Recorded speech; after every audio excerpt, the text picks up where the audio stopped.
Welcome. In this explainer, we're going to dive into a faith that tells its most profound stories not just with words, but through action. We're going to look at the practices, the rituals, and the rhythms that really define a Jewish life, from this incredible weekly reset to the daily reminders of the divine that are just woven right into the fabric of everyday moments. So here's our game plan. We'll kick things off with this core idea of finding meaning in what you do. Then we'll experience the weekly rhythm of Shabbat. From there, we'll zoom in on the small, sacred moments of daily practice, get our heads around the dietary laws of keeping kosher, and then map out the year's whole cycle of holidays. And finally, we'll land on the one single ultimate value that ties it all together. The first thing to really grasp about Jewish life is that belief isn't just a thought, it's an action. This is a faith where really deep meaning is communicated through tangible, physical acts, rituals that structure time and elevate the everyday into something, well, sacred. And this quote just says it all, doesn't it? A story isn't just something you read from a book. No, it's something you experience through the symbolic foods on a Passover plate. It's something you feel in the warm glow of Shabbat candles.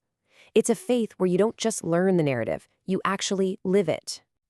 Okay, so the absolute heart of this rhythm of life is Shabbat. And it isn't just a day off. It's often described as a sanctuary in time. It's this weekly chance to just step away from all the noise of the world and reconnect with what truly matters. So what is Shabbat exactly? Well, it's the Jewish day of rest. It starts at sunset on Friday and goes all the way until sunset on Saturday.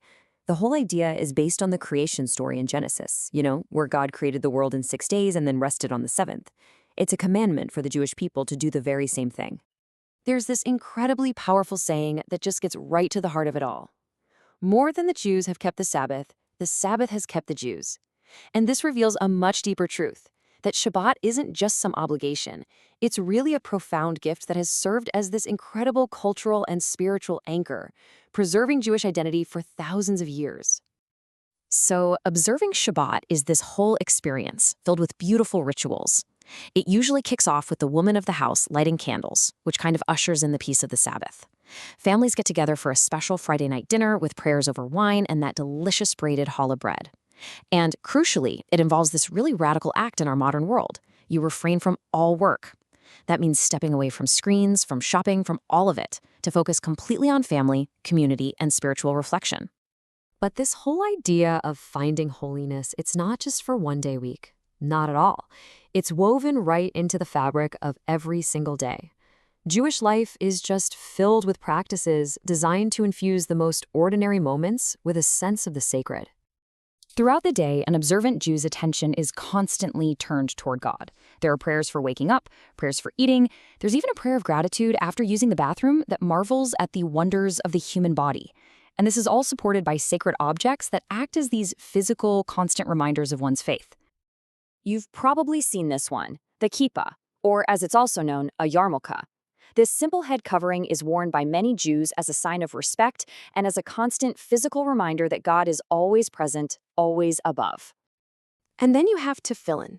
During weekday morning prayers, these small leather boxes, which have key verses from the Torah inside them, are literally bound to the forehead and the arm. This is a direct fulfillment of the command from the Bible to bind God's words as a sign on your hand and as a symbol on your forehead, physically connecting your thoughts and your actions right to your faith. And on the doorposts of a Jewish home, you'll almost always find a mezuzah. Inside this little case is a parchment with the central prayer, the Shema. It sanctifies the home and serves as this little checkpoint of faith every single time you enter or leave. Now, this mindfulness, it doesn't just stop with our actions. It goes right down to the food we eat. And this brings us to kashrut, the system of Jewish dietary laws that most people know as keeping kosher.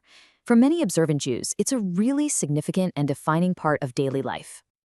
So what does it actually mean to keep kosher? Well, in essence, it's a whole framework of laws that brings mindfulness, discipline, and sanctity to the act of eating.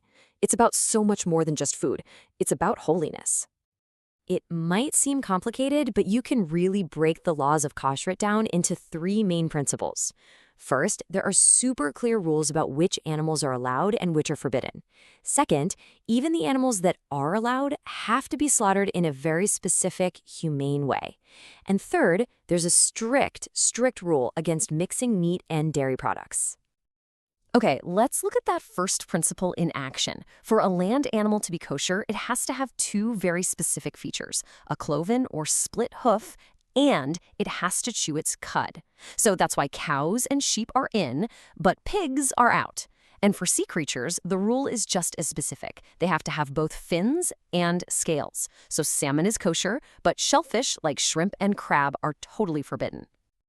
Now, check this out. There is a really fascinating modern take on all this. Some contemporary Jewish thinkers argue that if the real point of the kosher laws is to promote compassion for animals, that a vegetarian diet is actually the highest form of keeping kosher because it aligns perfectly with that principle. Kind of cool, right? All right, let's zoom out from the daily routine. The Jewish year is structured by a whole cycle of holidays. And these aren't just dates you circle on a calendar. They are immersive experiences of commemoration and celebration that tell the ongoing story of the Jewish people.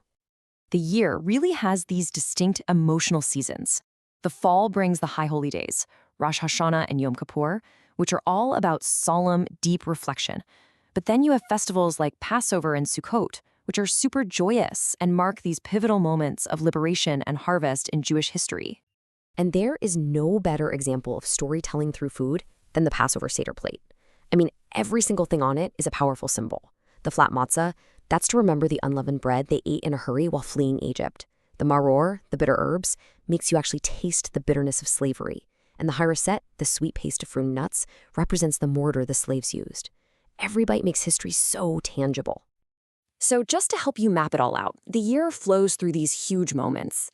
The High Holy Days really anchor the fall, with Yom Kippur being the Day of Atonement, a time for fasting and really deep personal reflection.